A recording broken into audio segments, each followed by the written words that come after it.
This is the besotted pride of West London podcasts. And we're on the beach. This is the On the Beach podcast. I'm actually sitting here with my flip-flops on. Got the towel, I'm on the towel. I got there early as well, you know. Got the beach ball. We've got all the bits and pieces that we need. Nice trunks, Bill. Thank you, mate. I really appreciate that. You can see I'm very relaxed because we're coming towards the back end of the season. And like I said to you, this is the On the Beach podcast because we literally are, not quite, but we will be in a couple of hours on the beach. Yeah, hurry up, let's finish this and get down. Let's get down the beach. Right, in Bournemouth, like I said, I'm Bee Grant and I'm sitting here in the virtual joint at the moment now, but I'll be sitting in the virtual sandy place on Bournemouth Beach, getting ready for the mighty Bees to go down there and basically play a game that really doesn't matter anymore. And I've got Laney in the house. Laney, how are you? I'm all right. I'm excited. I'm chomping at the bit. I just want to get down. I want to get the old factor 15 on. Get down to the beach and enjoy some afternoon drinking. And when the fixtures came out, Bournemouth away is always a bit of a whatever-y kind of one because it's not a hugely football friendly town. But now the sun's out, mate. It's the whole dynamic's changing. We've got a weekend on holiday basically. It is. I mean, again, it's one of those things where it's a bit of forward planning that takes place. And at the beginning of the season, as people know, I mean, I spend like about 6 hours booking up every hotel and every sort of away game in every town that we can do. All our sort of besotted crew probably know I'm always out there sort of touting hotels like every away game, every weekend that I don't need. But so it's my fault, yeah. So so we like doing that, and I booked the Brighton one, and the Bournemouth one. I booked it up, and I was a little bit at the time. I was like, it's Bournemouth, okay, it's end of the season, maybe, and because it's been so cold recently, I have to admit I've not even thought about this weekend at all because it's been freezing, and I just thought the last thing anyone wants is to be sitting in a cold hotel in Bournemouth, in a cold bar in Bournemouth, who, like I said to you, are not massively football friendly, and a weekend like that. But all of a sudden, ping, the sun's come out and it just has taken on a whole new meaning. So I'm actually looking forward to go to Bournemouth. I've got a little bit of a mad little weekend, which I'll probably talk about a little bit later in the podcast as well, but like I say, looking forward to it. But I mean, Laney, I was looking forward to this match. I tell you something, we've got quite a few things that we want to talk about this podcast before we shoot off. I mean, we've got obviously the Fulham game that we're going to talk about as well. We'll listen to the fans to hear what they had to say at the Fulham game. We've got the Gowler on Bee's breakdown, giving some stats and some tactical lowdown on the Fulham game, and also looking forward to the Bournemouth game. We've got JB with more facts and more funk as well. And with Muff, we thought we were going to go a little bit different because we're going to get down there, instead of getting a Bournemouth fan, a Muff fan. Obsessed, yeah, Bill, you're sorry, obsessed. Mate, that's true, actually, yeah. A Muff fan on this podcast, we thought if we can get down there early, we actually might talk to a Muff fan in person, actually. So we're going to see whether or not we can actually get a Muff fan. A lot of people say, Muff fan, what are you talking about? If you know the drill, it's BourneMuff, you know what I'm saying? If you're like deep on Cockney, like, you know what I'm saying, it's BourneMuff. So a Muff fan, if you can get them, and we can talk to them and have a little chat with them on the beach at some stage today. So there might be like a special podcast that might pop up later today, or maybe first thing in the morning for when you're driving down and on your trains, with us talking to a Muff fan on the beach or in the bars of the land of Muff. But anyway, other than that, I mean, what is there to talk about, Laney? Not much else to talk about. There is. There's a bit, mate. There's a bit. Right, it's like it's end of season games, playoff involving Brentford players. There was a Thomas Frank, Reg Varney, little chinwag yesterday. Yeah, I'll get you back there. We're all going. If you're all going to Twickenham, clap your hands. Silence. Yeah. Silence. Actually, let's talk about that. Actually, because there's a fans forum last night. We're recording very early on Friday morning here. Actually, so there's a fans forum last night, Thursday night, involving various members of the club. Brown, Phil Giles, Reg Varney, as Laney calls him as well. Lots of fans went down there, and we're going to probably bring you a little bit more info from that fans forum a little bit later, maybe in the next podcast, or we'll just discuss it in general. But just one of the points that came out from that one, Laney, which we decided not to discuss over the last couple of weeks because we thought we need a little bit more context with that, is the proposed move to Twickenham, which did make us smile a little bit. And if you don't know, basically, there was an article that came out that says Brentford are thinking of moving to Twickenham Stadium, which is the stadium where in effect, it's the English national rugby stadium where the England team play all their internationals. It's not too far from Brentford. It's sort of kind of down the road from us. About 2 miles down the road, 2 or 3 miles down the road. I'm not sure the capacity of Twickenham, is it 80,000 or is it 60,000? But it's a much bigger stadium, and it's made for international events. Rugby. Yeah, international rugby events. It's quite an old stadium because it's been around for quite a while. But yes, it was interesting. Now, it was quite an interesting story because when it came out, there was a little bit of like, is this a clickbait story? I think it ended up in the Standard as well. So we thought, okay, but is it really a clickbait story, or has it got some kind of mileage in it? And we weren't sure. I mean, we were going to try and do our due diligence on that, but then things things just went ahead of us on that one as well. Now coming back to it, I mean, Laney, before you talk about what they talked about at the forum last night. I mean, this Twickenham story, when you heard it, did you think it had any legs on it, knowing kind of where we are in our journey at the moment now?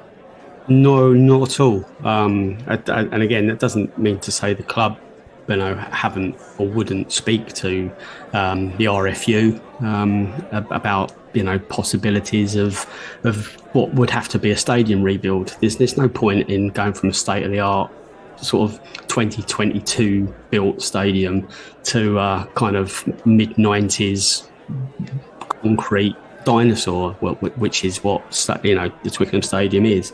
It would require something like £500 million to rebuild that thing, and Chelsea have been sniffing around it in the past. But the residents of Twickenham, they're a strong kind of unit, and the RFU have only got a certain amount of sort of games or event days they're allowed to kind of operate, and running a football season out of that place as well.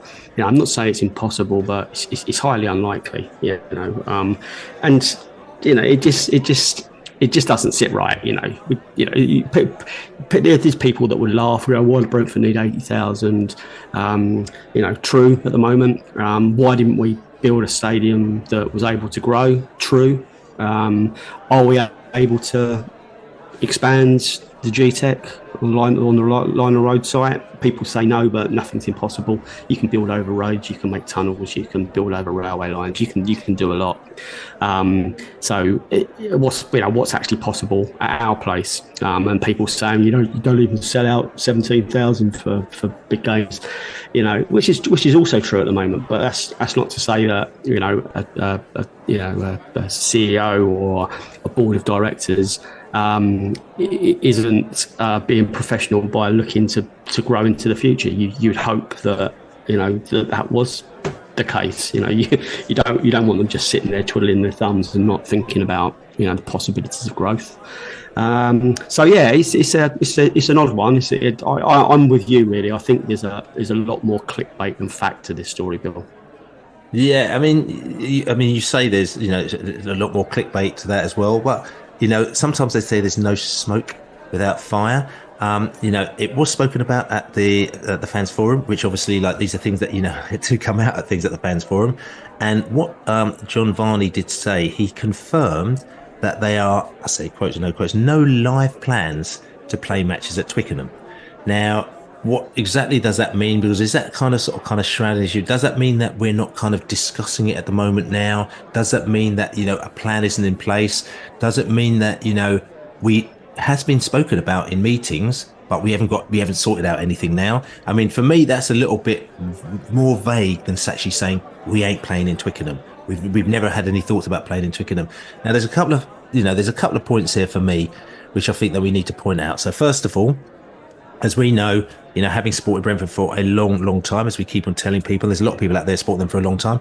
I remember us going through the different iterations of Brentford moving, and I remember, us being at Griffin Park, and I remember at the time there was a whole thing about the new stadium movement, as it was, where at a particular time in the sort of kind of, I think it was probably like sort of towards the late 80s, or maybe late 80s, early 90s, there were a lot of clubs saying, oh, we need to move stadium to become more viable.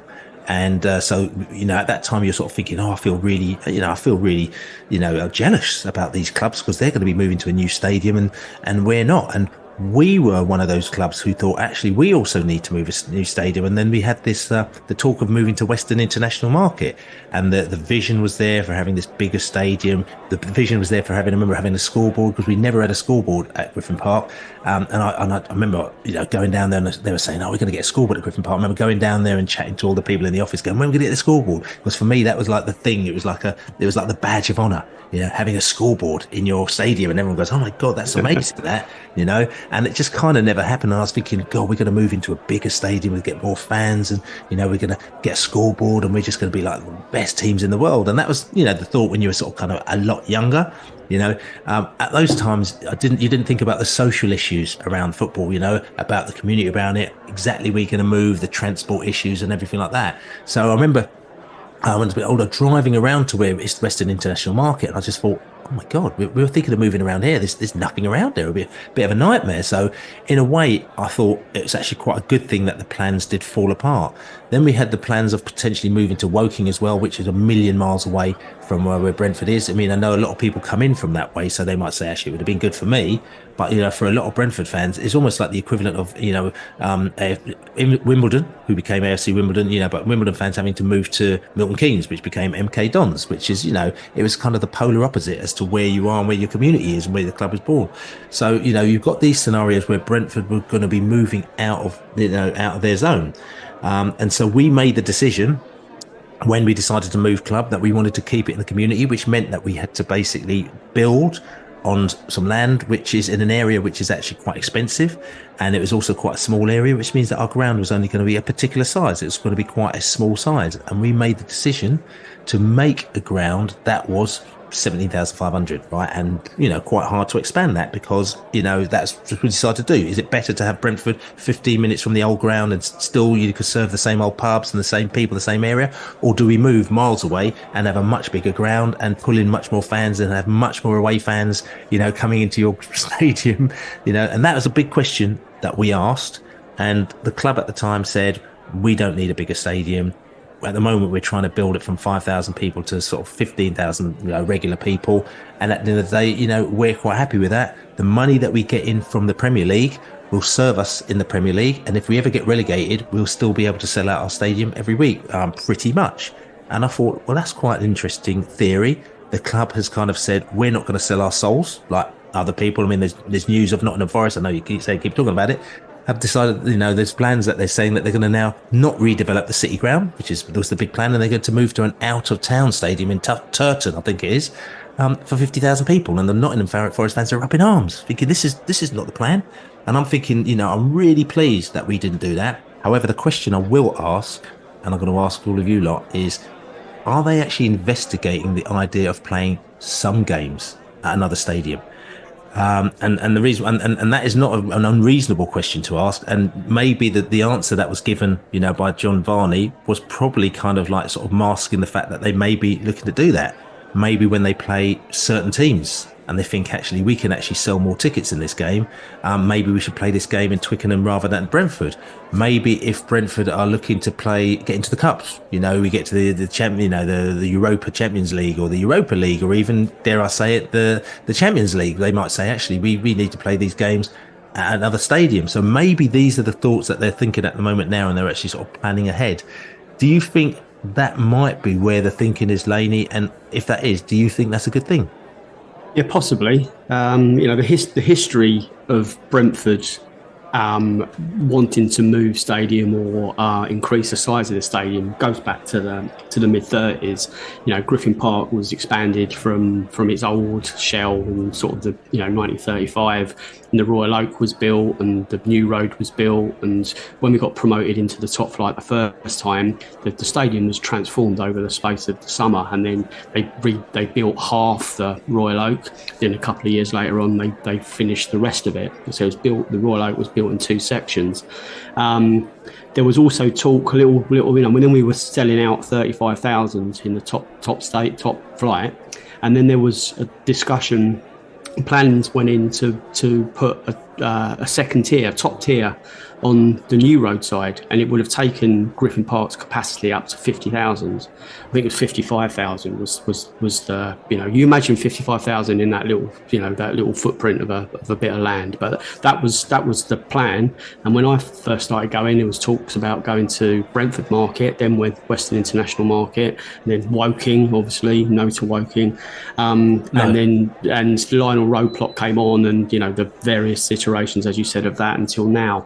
I guess if we do get into the Champions League and draw Barcelona, then maybe that's a situation they'll go, right, okay, we're just literally going to cash in on this, and we'll go to Twickenham. But Wembley's there as well, Bill. You could play a game there, and that's a football stadium rather than a rugby stadium. I just say, a CEO would have conversations about lots of things that they actually have no intention of doing. You just kind of like have a chat and just work out what you rule things in and you rule things out. But Varney's got contacts within the rugby community and the hierarchy, so it's no coincidence that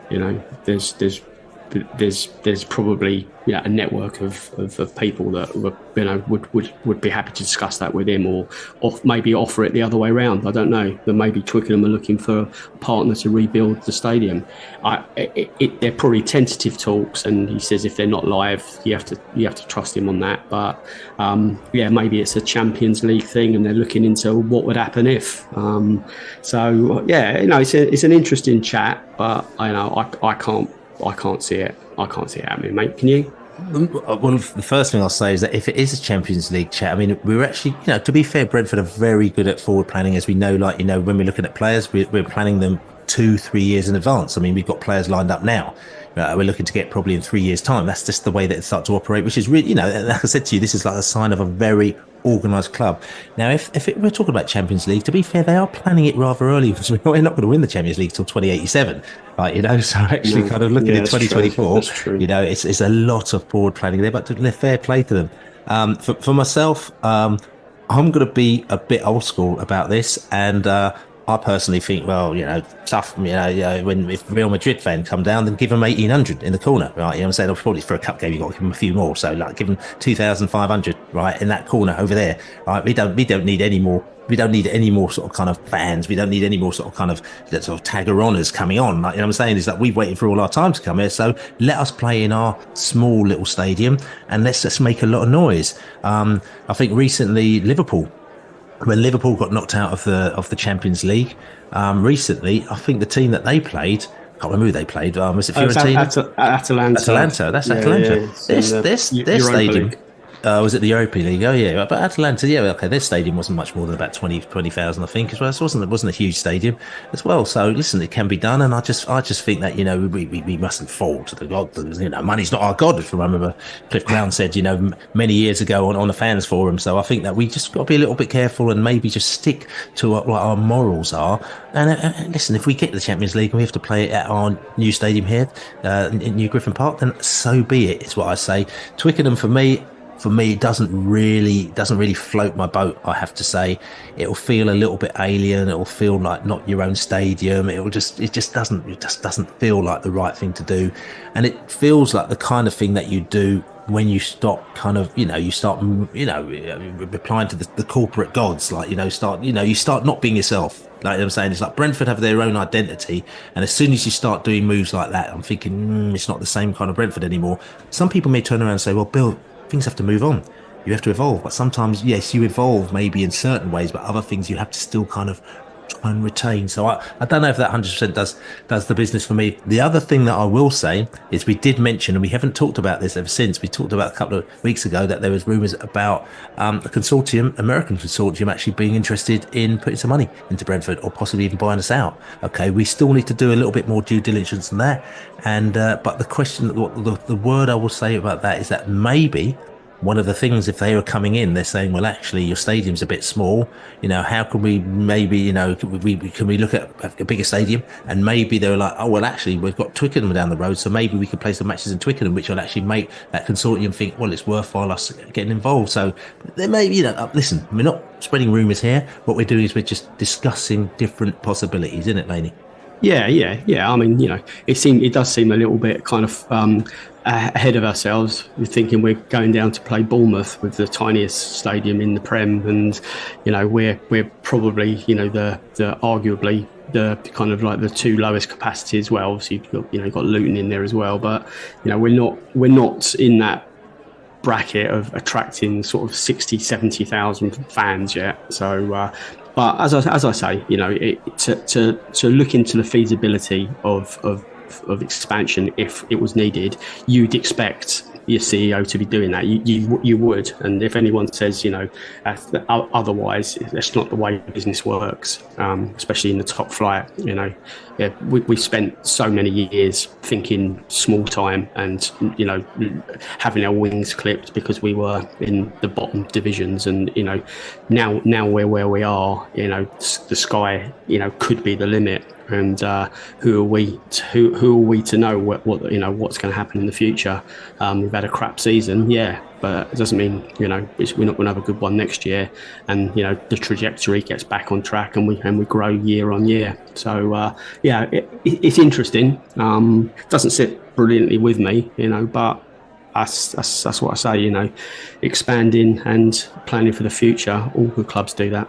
Yeah, and listen, you say it doesn't sit with you. We haven't had a great season, but I keep coming back to the fact that Brighton took about 5 years to get to where we had got to in the Premier League within 2 seasons as well, and they had quite a few seasons where they were on the brink of the relegation zone every single year but what they did is they just took the money and they built slowly, and they built kind of like really kind of in the way that companies clubs should build, in the right way with a long-term vision. And I don't want to keep sort of kind of repeating the same thing over again, but I just think for everybody you have to remember that at the end of the day we have to just finish 17th for a few years, get the money in, rebuild, bring in better players, bring in new players. The positive thing I keep going back about this season is a lot of the players that we probably had written off or had said, mate, they're out the door. They got a lot of game time this season. And all of a sudden, those players that you say, I wouldn't have them, you might think actually, I might have them, especially if they became squad players off the bench. They'll become very good squad players. People like Roslev, who, you would have 100% people who have written him off beginning of the season, mate. Brentford have got no ambition. They've got a player like Roslev in their side, whereas now he's the kind of player that if we were looking for a good quality squad player, we'd be looking to buy a player like him in. But, we haven't paid anything for him because he's come through our own system. So there's a lot of positives out of this season people have to remember. And it goes towards us building ourselves towards actually moving ourselves up to another tier, as they say. But talking about another tier, now we're not talking about tier, so it's tiers of a crown. I'm saying this at all. But another tier.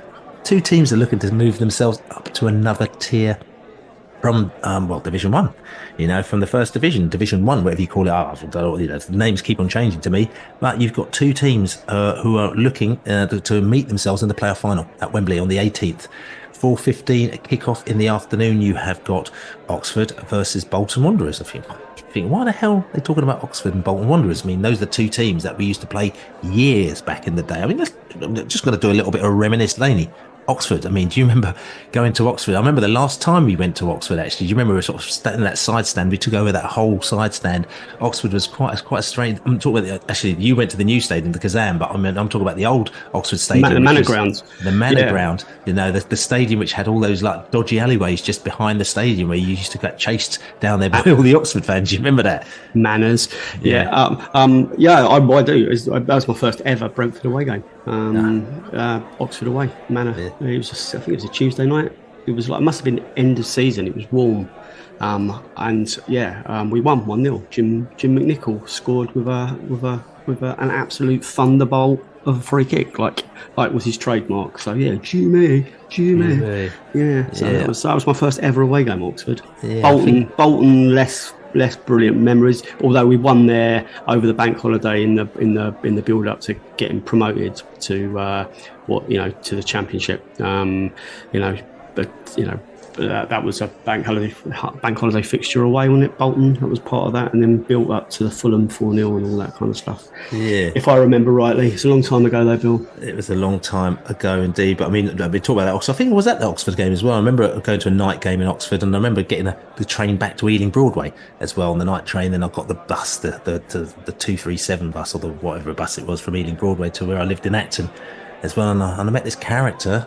And he sort of looked at me and goes, well, where you just been? I've just been to Brentford. And he's like, oh, I'm going to come to Brentford with you. And I ended up being mates with him for years. This character called Anthony Rolfe, or the Tash, the plastic Tash, as we used to call him as well. So like we became mates because we met on a bus as I was coming back from Oxford on a Tuesday night game. And he ended up forming a band called Pile on Top.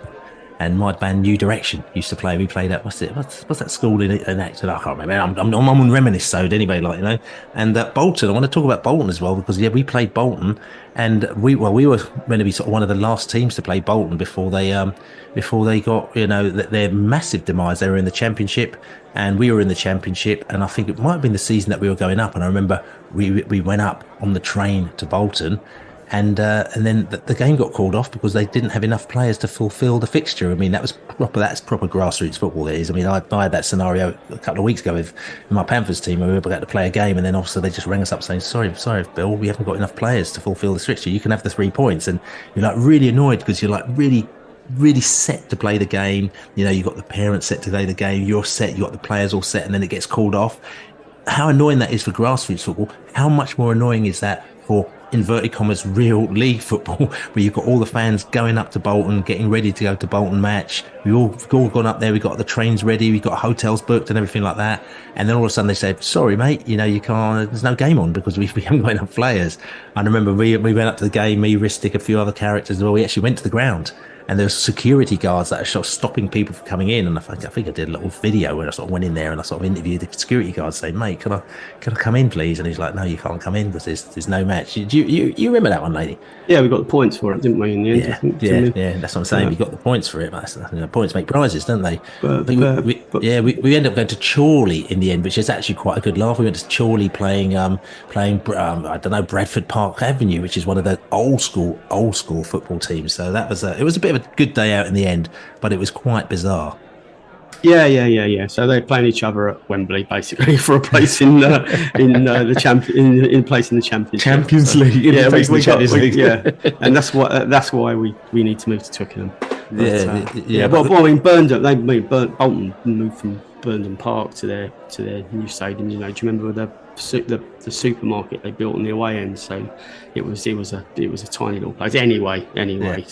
But the reason why we talked about that is because Oxford United, Brentford player Finn Stevens is playing for Oxford United, and for Bolton Wanderers we've got Magoma is playing for Bolton Wanderers. So basically it's the Brentford B team final as well. So which is a really good position to be in if you think about it, because we loan our players out for them to get good experience, get good match time.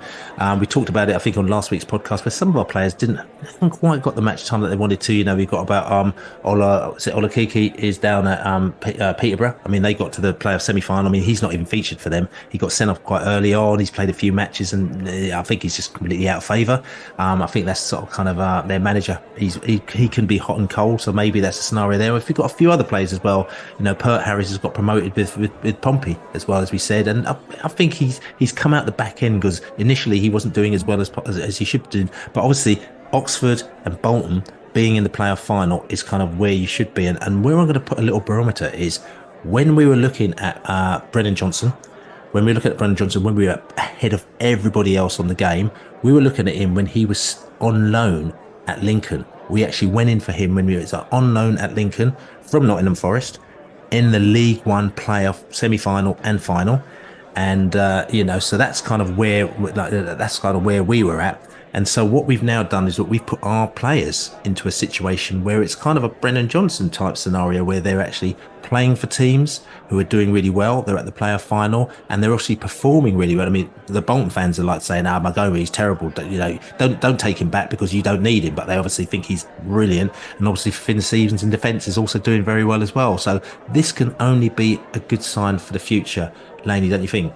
Yeah. I mean, it's important we have a strong B team. Talking of which, Brentford B team are playing at GTEC tonight in the Rob Rowan Invitational game with Bournemouth under 21s, 7 p.m. tonight. If you're not going down to Bournemouth for the whole weekend and you're around on this, tonight, Friday night, get down to the GTEC or get tickets. The Brentford B team are there for Rob Rowan. For his invitational game, which is a shame because I'd like to have gone to that, but it's can't do everything. But but we've got a lot of love and respect for Rob Rowan, so it's a shame we can't be there. But yeah, having a strong B team is still massively important to our business plan, really. As you rightly said, you've got a Roslef that emerged from that setup. We've got a whole stream of players now on the board, the B team board at Jersey Road, that have been promoted up to the A team and made a debut. You could argue that there's a few that have kind of like slipped through the net as well. There's some that we just can't offer spaces to into the jump is grown so big from the B team to the Premier League that it's probably going to become less and less likely that board expands massively over the coming years. But having successful loan periods is critical. So finding them, blooding them in the B team, giving them successful loans, and hopefully they can get the experience to come back and play for our A team. So yeah, it's massively important, Bill. Yeah, so good luck to Finn Stevens, good luck to Magoma in the final. I'm just going to ask you a question, Laney. Which team of those two would you like to come up to the Championship? Oxford, I'd say. Yeah, they're local. Oh, okay. Yeah. I think I'm the same with you as well. I want Magoma to do well. I think about Oxford, but the fact is that if Oxford do win, Magoma will go somewhere else. He'll either come back to Brentford or he'll get a loan probably in the Championship as well, because I think he's earned that loan as well. So maybe another year playing sort of competitive football at a higher level actually is kind of what he needs before he needs to step up into a Brentford team who will be in the top 10 of the Premier League. That's what it sounds like, Laney, isn't it?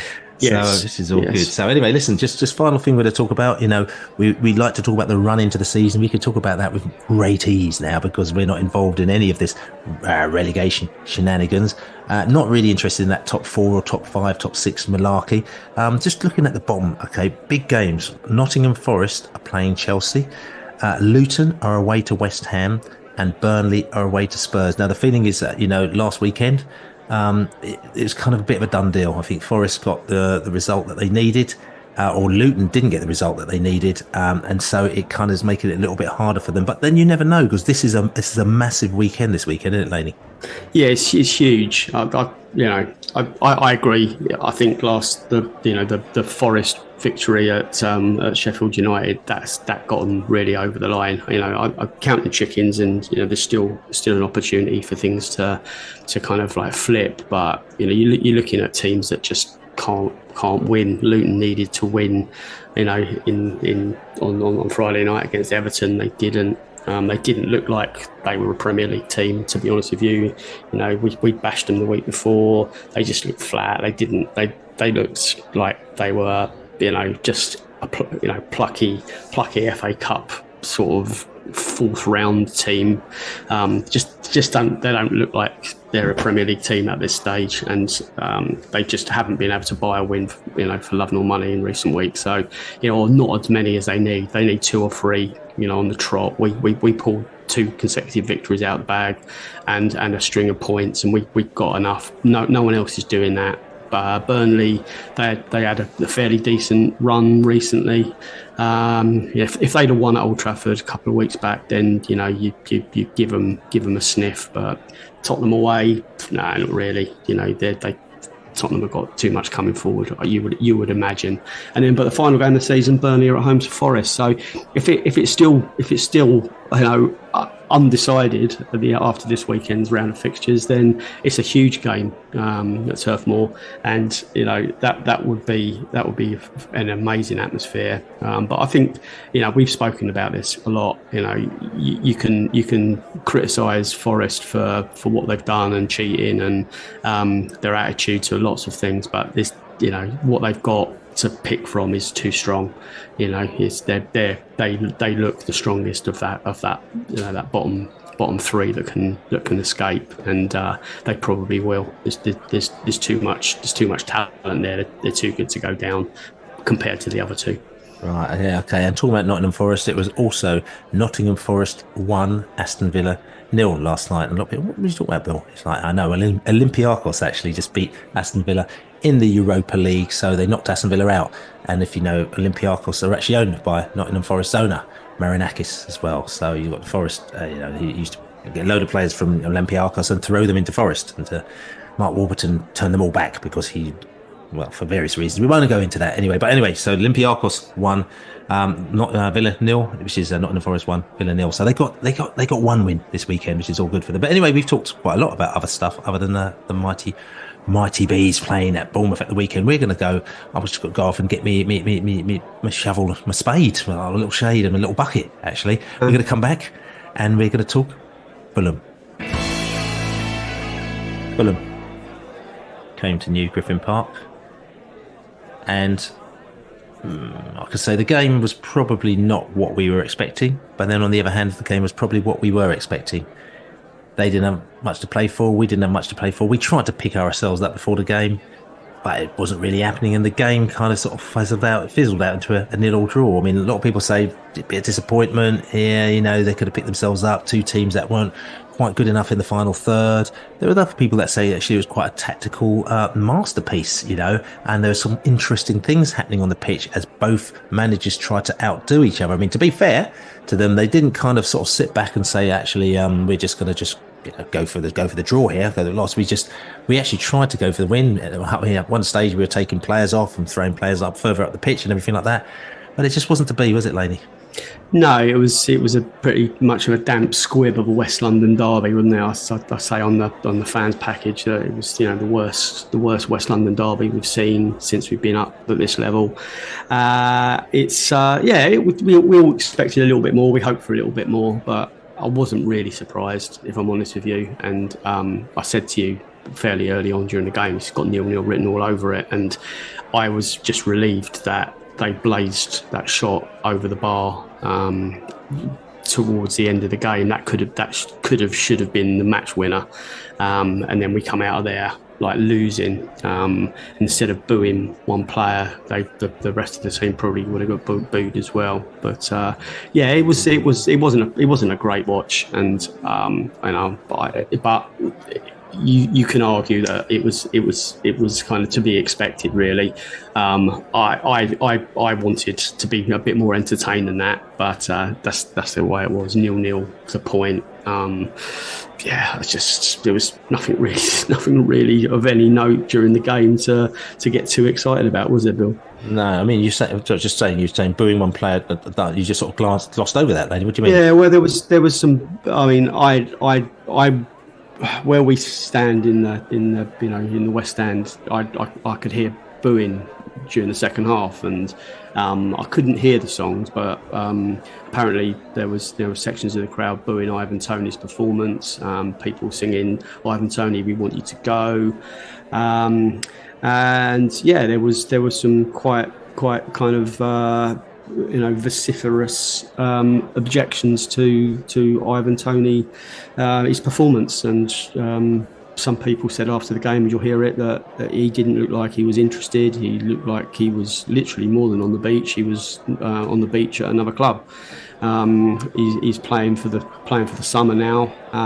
Other people have said he's injured. He's being pushed in there, so he's in the shop window. He's trying to get into some form before the Euros. Some people saying he's been told, he's been given the nod already, and he's just making sure he's not injured. Other people saying that he's just not fit enough to play at the moment. I don't think we really know. You'll hear what I think about the booing on the post-match fans clips, but whatever you think of Ivan, whatever you think of what Ivan said about us, whatever you think about how Ivan's kind of hung us out to dry this season by his betting behaviour, and what he said in interviews.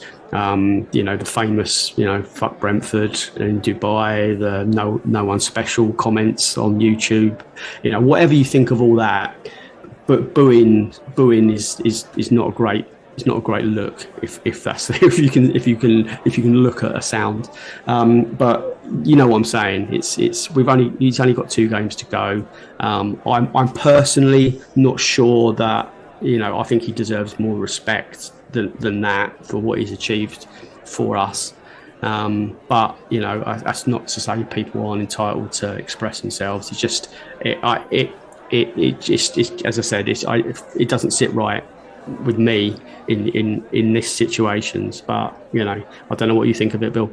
Yeah, I mean, listen, again, we heard the booing, and it was a little bit kind of like question mark, because for me, when you're booing the team during a match, in and around a match, I think that kind of is just, it's not a positive scenario. It's not a positive scenario for them.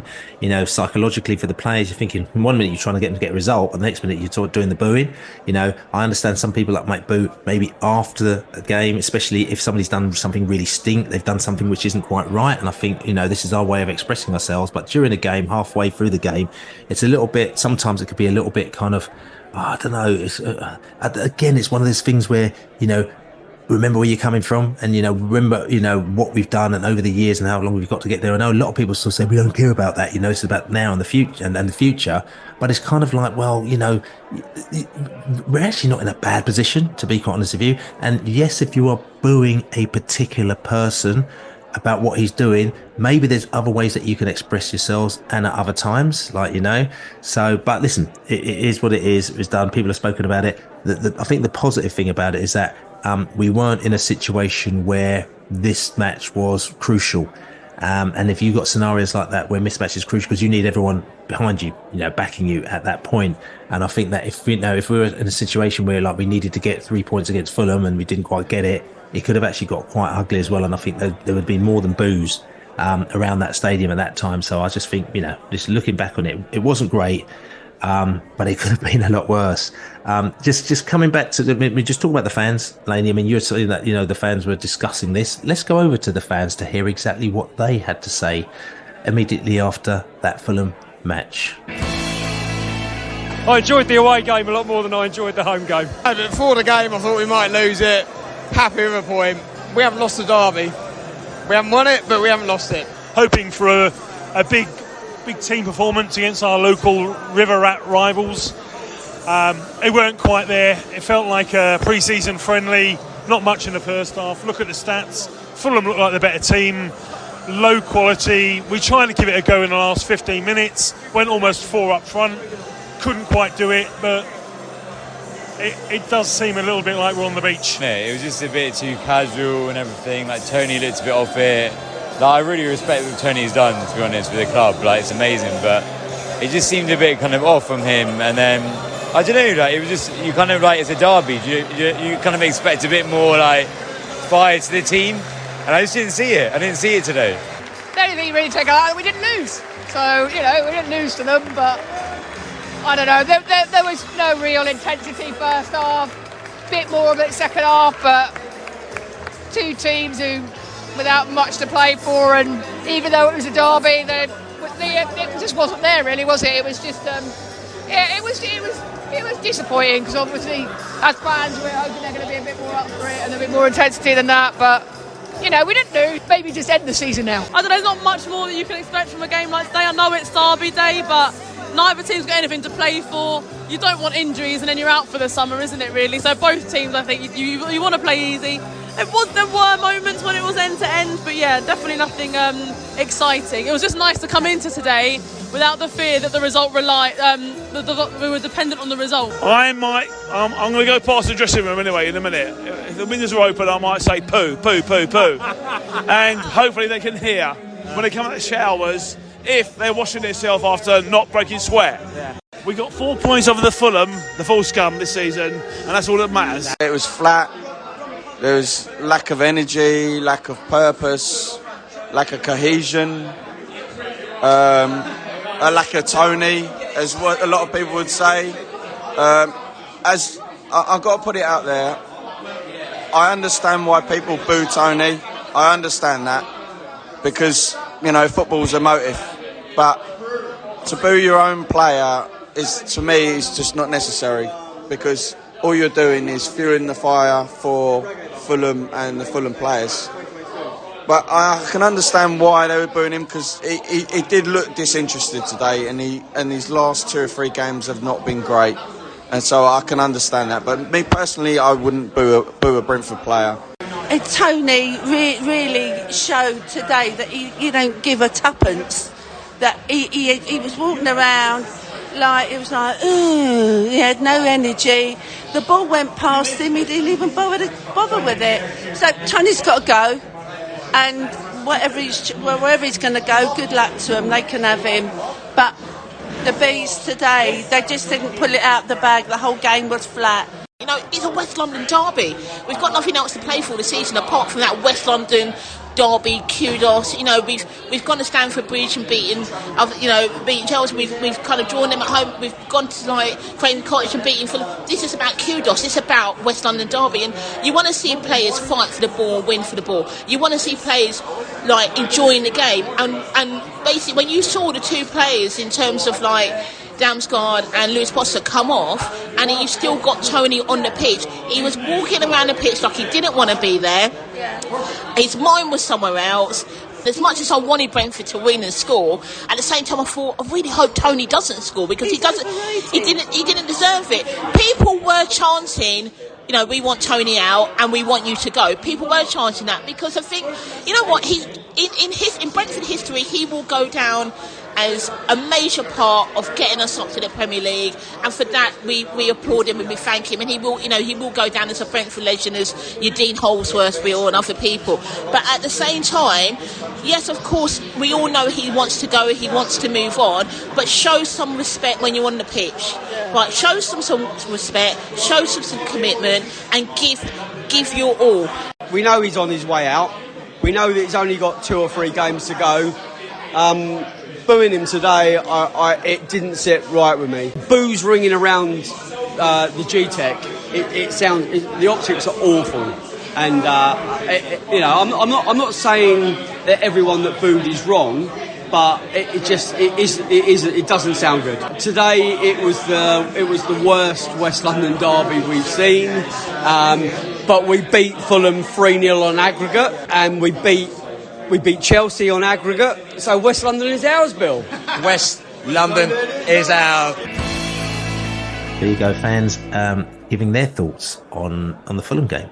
And exactly, you know, again, it's almost like the game itself was a little bit magnolia wallpaper, as I say. And there's just a few little incidents that happened within the game that just kind of gave it a little bit of a spark. It's almost like one of those games that needed, tell you what it needed, Lane, it needed a punch-up. Right? It needed a goal. Yeah. I think it needed a punch-up before the goal, because if you got the punch-up, if you got sort of like a little bit of Aggie stuff going on, I think it would have picked the game up. But it almost kind of went into that game quite flat, and everyone's trying to give the Fulham West London derby hype, but it just didn't have anything riding on it, and it just needed something to ride on it. I'm not saying the Ollie Watkins situation was good or kind of anything like that at all. But interestingly, with that game when we played against Villa, the game was all right. But then all of a sudden, when the Ollie Watkins situation happened and the Villa players came over and they started goading the Brentford fans, it just kind of took things to another level. So I'm not saying we should do this in every game, but it's almost like that. This Fulham game needed a little bit of a kind of something in the centre, or something to happen, or maybe Neil Malkin to come up to do one of his shithousery things, like, you know, to actually get that game all kind of vibes up. But I'll tell you who's getting vibes up though. We've got JB in the house. JB has got some facts and some funk. Let's hear how vibed up JB is at this moment. Are you ready for this? I told you it was coming. Woo! JB, and he's ready to sock it to you one time. Get it! Hello, Jonathan Birchall back again. We've reached that time of the sporting calendar when a 0 in a score can be referred to as a duck or love. But for us on Saturday, it was still a 0 and another 0. In our 54 league meetings with Fulham, we've only had 3 goalless draws. The others were in 1931 and 1949 at Griffin Park, with the last one away on New Year's Day 1994, back when it was Kevin Dearden keeping the clean sheet for David Webb's side. Although we didn't complete the double over Fulham, we did at least keep a clean sheet in both our league games with them. They're the only side we've kept out this season. It was only our 10th 0-0 at home in 162 top-tier games. We scored 5 in the Premier League twice. The first was last season against Leeds, which we followed up with a defeat, without scoring, and a 0-0 draw. Exactly the same pattern as we've had over the last couple of weeks since our 5 at Luton. Having 2 successive blanks in front of goal is only the second time this season. The previous was back in November at Liverpool and at home to Arsenal. It was our 7th clean sheet of the season. In our first Premier League season, we had 9, with 8 for our loanee who's been at Arsenal and has just won this season's Golden Glove with 15. No matter what happens in our last couple of games, we will finish 15th or 16th in the top tier. So when people look back on 2023-2024, it will ultimately show that at the end of our 135th season, we finished in our 6th ever highest league position.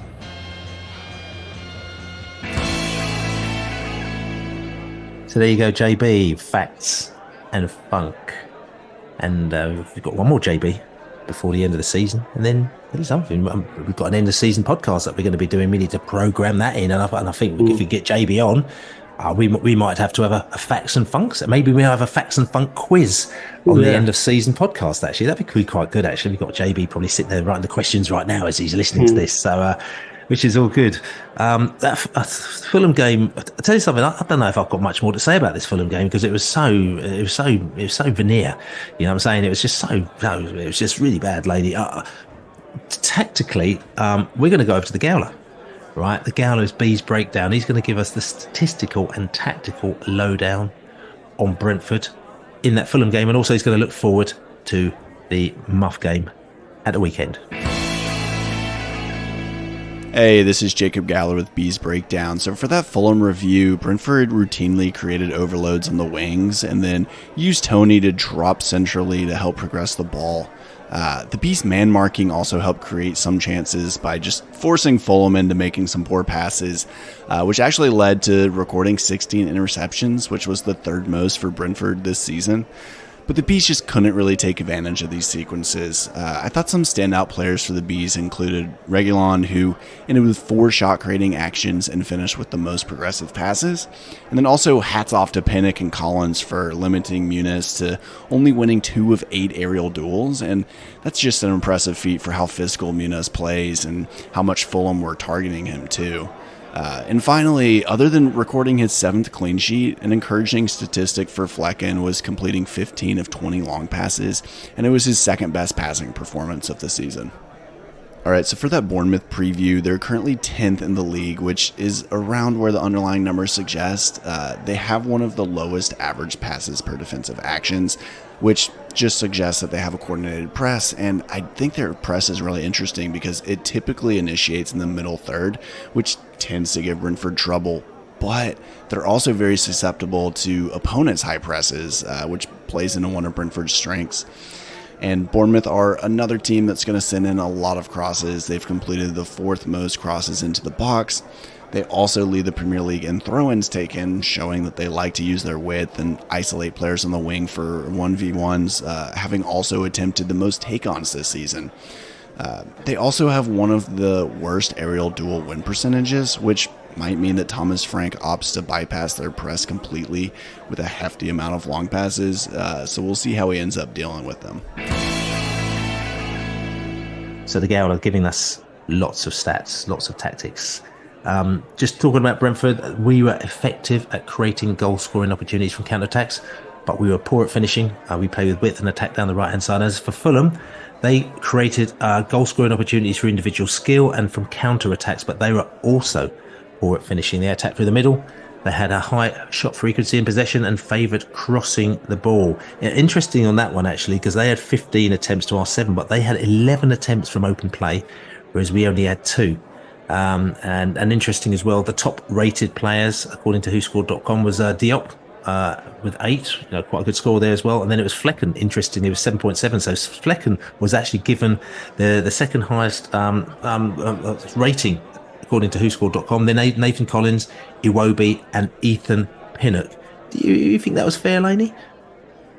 Yeah, I don't know. I can't. I'm trying to think Flecken did really to earn such a high mark. I mean, maybe it was just for his distribution, or he wasn't really tested, was he? I thought the biggest chance of the game, apart from Fulham blazing over the bar towards the end, was Bryan and Bumo hitting the bar in the first half. But yeah, I don't know. Okay, well, I don't know how he's got such a high score, but there you go.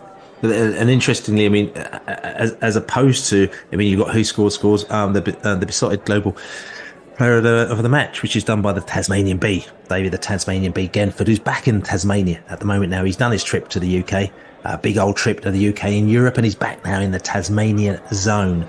And he said the best player was voted by the people was actually Pinnock. So Pinnock was actually voted as number 1 player. Damsgaard was number 2, and Reguilon was number 3. So interesting, you got Flecken, Collins, and Pinnock as the 1, 2, and 3 for who scored. And the Bees fans were thinking, actually, mate, no, we're thinking we're trying a completely different game to you. So quite interesting, that one. Anyway, listen, we're going to need them 3 to be good at Bournemouth, mate, because they're in some form. I'll tell you that. Yes, so Bournemouth are definitely in some form. And talking about form and Bournemouth, we're going to go away, we're going to come back, and we're going to talk a little bit about Bournemouth. So, Muff, otherwise known as BourneMuff, playing them on Saturday, down by the seaside.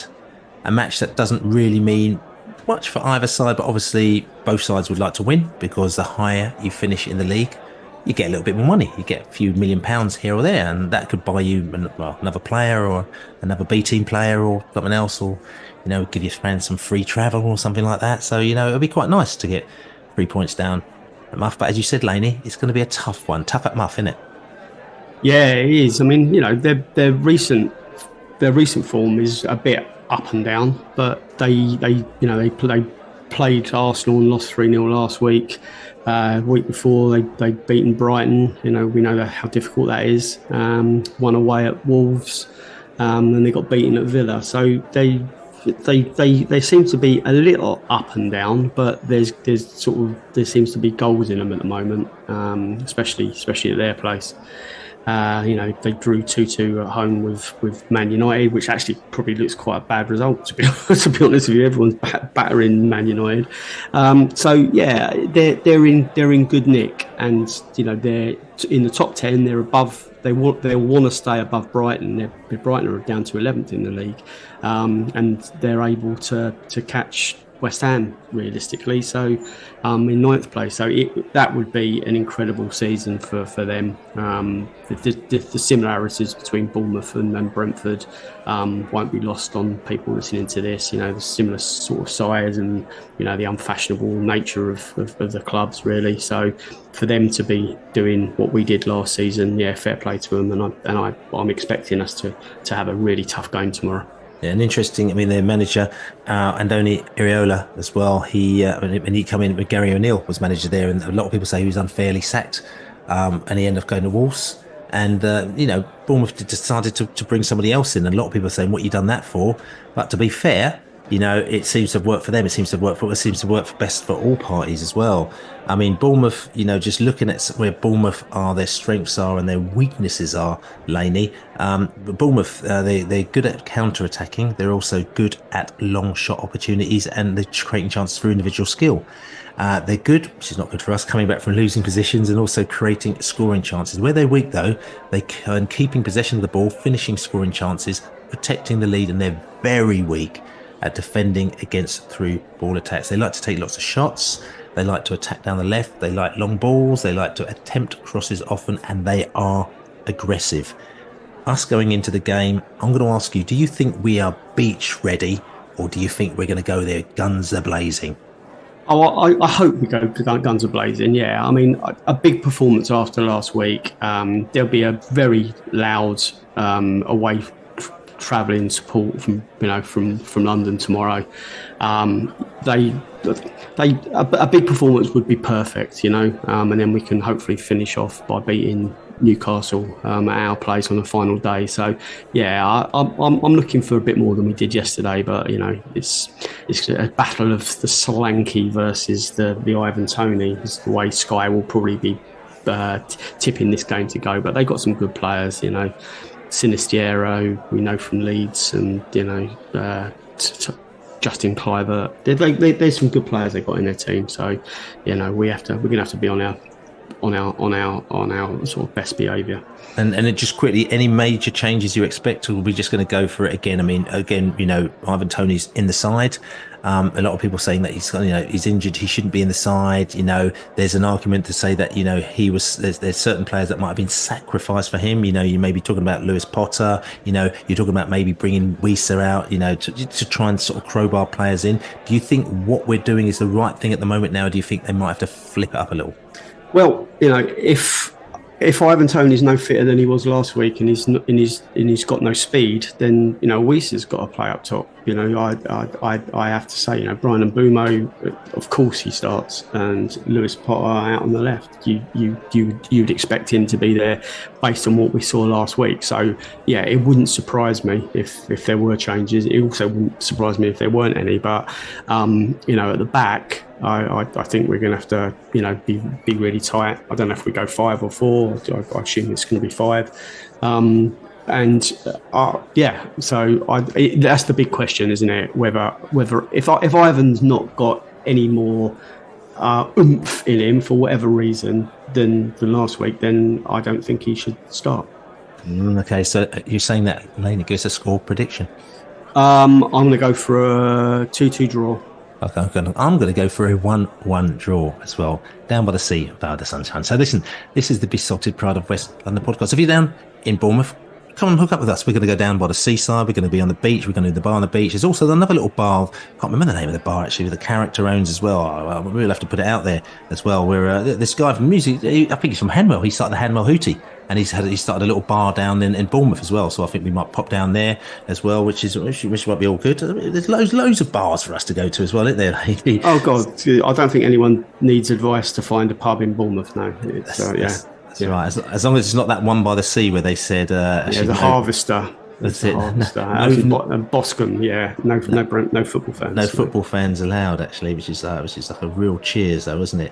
Like you were saying. But other than that, like I said to you, the white beer, I think it is the white beer, WIGHT beer, white beer. So we might turn out the white beer at some stage as well, a little local micro pub, which is all good. So I may see you down there as well. But Laney, I'm doing a mad one because obviously I'm coming down with you. I'm on the beach, mate. Come on. I'm going to be in the beach. I'm going to be in the beach in a few hours. And in the morning, I'm driving up to go and see my Panthers. Last game of the season, we might win the league. So I'm driving back up to London, up to Trailfinders, playing the game down there, and then I'm driving back down for the game afterwards, and then I'm staying down Saturday night. So I've got loyalty bonus points aplenty. So good luck to the Bees, good luck to the Panthers. Last game of the season down at Trailfinders. If you're around the area, just come down and have a look at us. We're down there about 10:30 kick-off or something. But anyway, Besotted Pride of West London podcast. Thanks for listening to us. Thanks for buying us a beer. besotted.com/beer. Don't forget to write us a review, and don't forget we'll see you down in Bournemouth. Anyone else we say? Don't forget your sunscreen. Come on, you bees. Go on, you bees. Let's beat them cherries. Cherry on the top. No thanks.